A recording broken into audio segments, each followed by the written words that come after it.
Hello, everyone, and welcome to another episode of the Money and Mindset Podcast. I am your host, Sharika Alford, and she is Anntricia Bray Smith. Today, I am super excited to have our guest with us today, author and CFP certified. He's certified financial planner, Jim Blankenship of Blankenship Financial. And as always, before we get started, let me throw out that disclaimer. Anything that we discuss today and any other day on the Money and Mindset podcast is for informational purposes only and not to be interpreted as any type of investment, legal, financial, or otherwise advice. So we're just here to inform you. Today, we're going to try to get a better understanding on Social Security, more so the retirement part of Social Security, because as we know, Social Security offers a wide variety of different benefits, but we want to understand Social Security better with regards to retirement. And Jim here, he is going to help us break down some of the myths. Jim, tell us a little bit about you.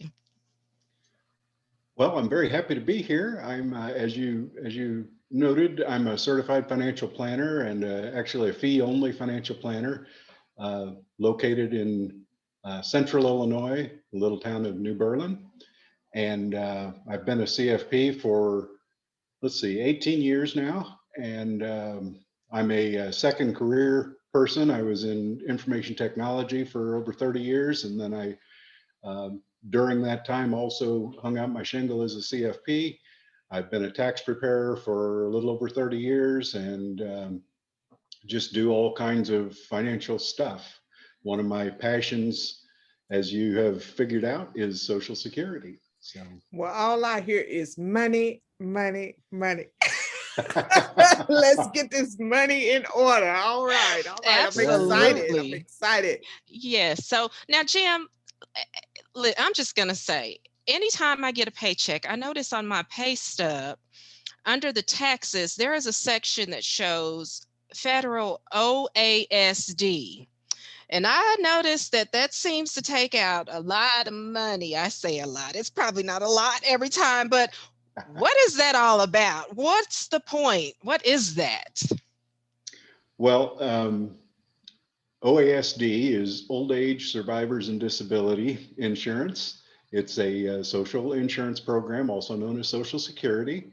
This is where your money is taken out of your paycheck in order to help pay for old age survivors and disability benefits for folks that are currently receiving those benefits. And so over time, those amounts that have been taken out of your check will be credited, not the amount, but the earnings will be credited against your record at Social Security. And then whenever you reach age 62 or older, you're eligible to begin receiving retirement benefits. But there are many, many other benefits that are available above and beyond that. But that's the primary place. So, Okay. And so, as far as the retirement part of the Social Security, um, based upon what you've seen over the years, what are some of the main myths and misunderstandings that you've come across with your clients? well, probably the most pervasive myth is that you either should start taking benefits as soon as you possibly can, or you should delay taking benefits until age 70. There's two different camps. There's age 62 is the earliest possible, and age 70 is the latest possible. And either one could be right depending upon your circumstances. Each person's individual needs are going to be a bit different. And then, too, if there's a spouse in the picture, that complicates things because there are benefits available to maybe a lower earning member of that couple based upon the higher earning member of the couple. So there's coordination that can be done there as well. So that's one of the first myths that people think about, and a lot of times people think that they absolutely must start taking the benefit as early as possible, because by gosh, I've earned it through my lifetime and I need to start taking it right away. And the problem with that is that sometimes you can be shortchanging yourself. Like, for example, if you're still working and you start taking benefits, they're going to withhold some of your Social Security benefit once you've earned above a certain limit, and maybe even withhold the whole thing. So it might not make sense for you to start so early. So can you, what if someone say they turn 62 and they're like, well, I want the money now. And then they start getting it and realize, oh, well, maybe not. I changed my mind. Is it a Right. situation to where once you start taking it out, you're stuck with your decision, or is there flexibility there? There's a little bit of flexibility. It used to be back in the olden days. It used to be that you had a lot of flexibility to where you could have waited until you were over 66 years old, and or maybe even as late as age 70, and said, hold it a second, I want to change and file as of this age. Look, we won't go into a lot of details on this because it's no longer available. Nowadays, what you can do is within the first 12 months of your filing, say you filed at exactly age 62, before you hit age 63, you could say, wait a minute, this was wrong. I want to not file now. So what you do is you rescind that filing, you pay back any money that you've received, no interest, and then your record is reset as if you had never filed before. But you can only do that once, and you can only do it within the first 12 months. So there's that piece of flexibility. Then there's the other side of the flexibility, which is when you're under your full retirement age, which for most folks these days, it's going to be age 67. It's gradually changed from 65 up to 67 over the past several years. But if you're under that full retirement age and you are continuing to work, I mentioned earlier that if you're working and you earn over a certain amount, which is around 18,000 this year, if you earn over that, then they'll start withholding your benefits. And if you earn enough, they actually withhold the entire benefit. But what happens is once you hit your full retirement age, then you get credit for all of those withheld months. So for example, if you started at age 62 and every year you missed out on, say, 6 months worth of benefits because you earned too much, when you hit age 67, you've had 5 years, 2.5 years worth withheld. Your record resets as if you had filed at age 64 and a half, which would be adding that 2.5 years back in. So it's a kind of a reset. It gives you some flexibility there.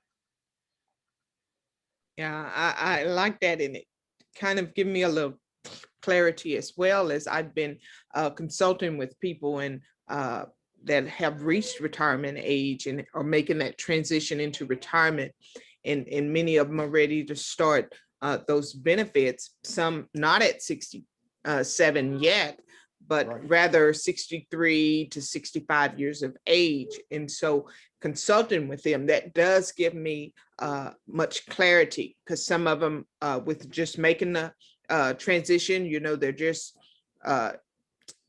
got one foot into retirement and one still Right. working, and they want to know how that works. And sometimes, I don't have all the answers and I have to research. And so this is good information to know for those, especially those that are still trying to work and maybe they're not in the best of health.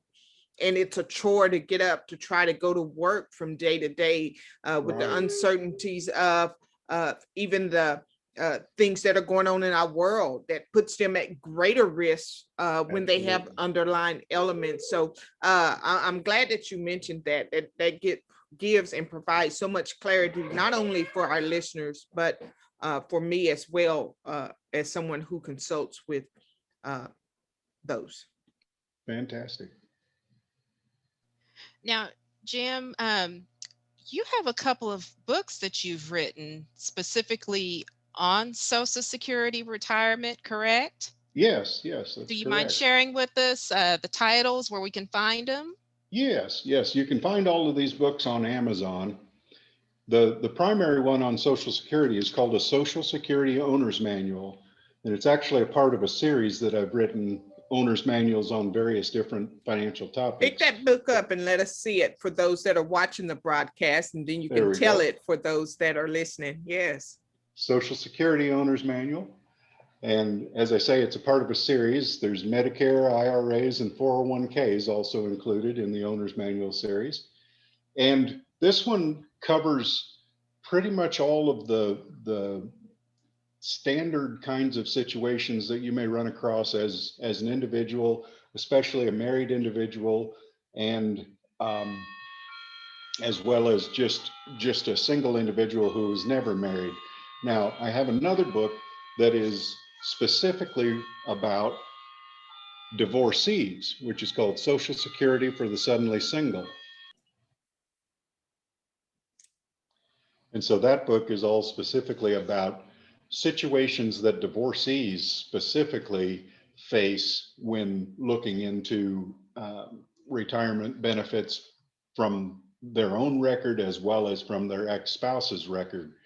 And I wrote that book specifically because there really isn't a lot of concise information about that very topic for divorcees.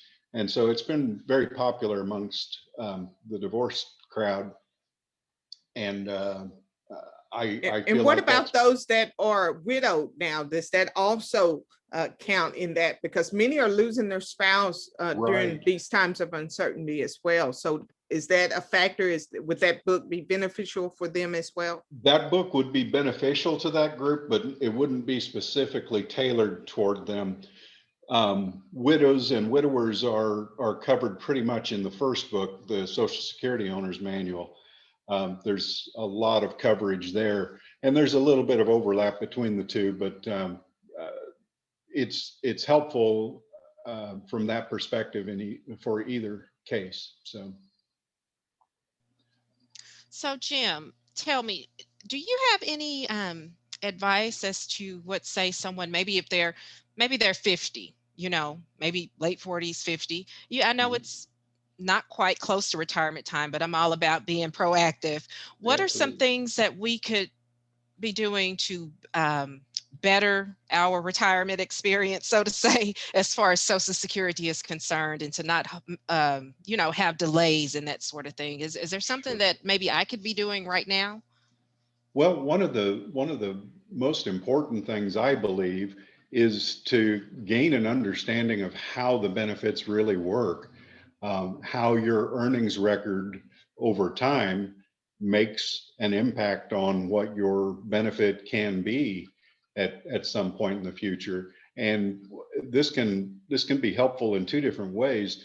One, if you've got an opportunity to maybe earn a little more as you're going closer to retirement, you can kind of do some modeling, and actually socialsecurity.gov has some really nice calculators available that are completely free that you can use to model these kinds of things and see, if I have this opportunity to begin earning a little more, and maybe it will cause me to have to make some sacrifices in my life in order to get there. But if I earned more for the coming 10 years, it would have X amount of impact on my benefits versus another concept, which would be I'm already 55 years old, for example, and I run some calculations and I look at that and I notice that I'm not going to increase my benefit at all by making any additional increases unless if I had,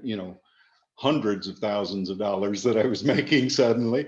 I'm not going to make an impact on my benefit at all. So I could actually step back a little bit and not impact my Social Security. Of course, you've got all of your other savings and things like that you have to think about, but purely with regard to Social Security, you might be able to just step back and not earn quite so much there. All right. I have another question here, just because we're talking about Social Security and making that preparation for retirement, even when we haven't reached there. What advice could you give someone who maybe is self-employed, maybe have a home-based business and their mid-40s into their 50s, planning for retirement? What kind of advice or plan do you suggest for these type? Well, one of the things that we run into, especially with the self-employed or people with maybe a single member LLC, things like that, what we run into is there's a trade-off that you're doing between trying to reduce your tax burden and doing this planning for the future and getting your savings together and that sort of a thing.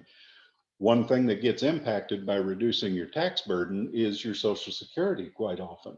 Because as a self-employed person, if you're able to maybe reduce down your net self-employed income or net earnings from self-employment, as they call it,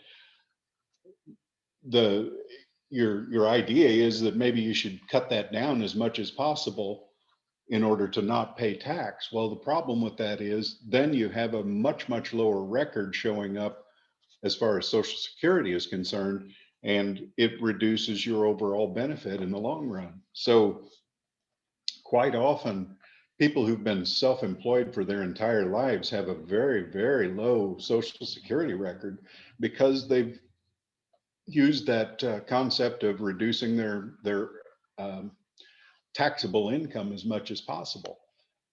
In the long run, if they're able to do more saving because of that, then that's probably the better way to go. But some folks, and in fact, most self-employed people aren't doing a lot of saving either because they're plowing that money back into the business, what money they are making from it. And often it's not a lot, it's just one of those things. As we're self-employed, we maybe we're not as earning quite as much as what we might in the private sector or something along those lines, working for someone else. And because of that, we're looking to continually invest in the business. And the problem with it is once you get ready to retire, unless if it's a good brand name or something along those lines, you don't have a lot to live off of then. So it may be useful to recognize some more of that income as taxable in order to build up a Social Security record. Wow, that is a lot to consider. Yes, definitely. Oh, wow. If you're There's a just now big joining trade-off. us on the Money and Mindset podcast, we have Jim Blankenship with us today, and he is helping us understand the Social Security retirement aspects a bit better. Now, Jim, you have a website, a blog site that you Yes, provide resources on. What's that blog site? my blog is financialducksinarow.com, and it's all about getting your financial ducks in a row. If you're not familiar with that term, which I'm sure many people are, getting your financial ducks in a row is all about just lining up things to work properly for you. My primary focus through my writings are to help people understand the rules and how things work with regard to the taxes, the Social Security, how IRAs work, how employer retirement plans work, how all of those different things fit together to help you get those financial ducks in a row. All right, you hear that, folks? I Financial definitely ducks in need a my row. ducks and plucks and everything. Let's just be honest. This is some good information, especially for the self-employed, because that's one of the I advocate for home-based businesses and Sure. different things like that, but not so much going cold turkey and leaving the corporate or anything like that, but to also Right. have those additional streams of income as a part of building your financial legacy. So this is great information, and Absolutely. I appreciate you in all your knowledge and expertise and coming here to the Money and Mindset broadcast to share it with us, because it is definitely helpful. We're gonna definitely have to get you back as well to talk about what's next, Social Security, Medicare, it all goes Absolutely. hand in hand. Absolutely. That's true. So, Jim, before we wrap up, is there anything else that you would like to share with the audience that we have not touched on that would be beneficial for them to know, as far as like any common mistakes, other than filing too soon or too late, that you're aware of with your expertise? Well, I back to what I had originally hit on. One of the most important aspects is to gain a good understanding of how it all works. Spending a little bit of time just understanding how a particular year's worth of earnings impacts the end result for your benefits, as well as how the timing of your filing does impact your future lifetime benefits that you may be receiving. I could go on and on about the various different nuances and things like that. And, No, we'll just have them get your book for Yeah, that. I was just There gonna you say, go. all They I'm can order hearing the is get the Social book. Security Owner's Manual. Show us the book again. Because that's all I'm hearing as he's talking. When he says get an understanding, that understanding is going to be right there in that book, and connect with Yes. him on the financialducksinearow.com. Absolutely. And a great deal of the information that's in the book is also on the website in the form of various different individual blog posts. I've been blogging since 2004. I've got somewhere in the neighborhood of 1,000 or so articles out there still, and I'm constantly curating and that sort of thing. Presently, I'm going through a review of all of the lessons in the Richest Man in Babylon book, for example. So we cover a lot of topics there. So All right. Well, thanks again, Jim. And yes, we are going to have you back for season 4 so that we can discuss Medicare. Because it's so much information. We just can't digest it all at yeah, once by any means. So I'm going to absolutely go ahead understood. and wrap this. I'm sorry, wrap this episode up of the Money and Mindset podcast. Been a pleasure.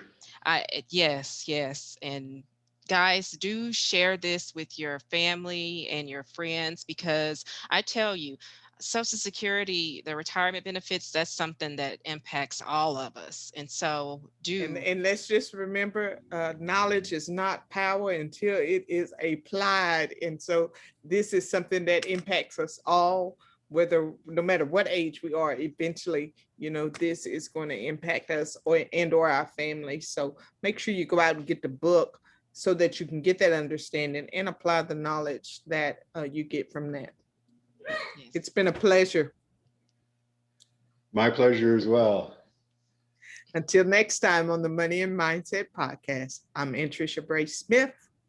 I'm Sharika Alford. Take care.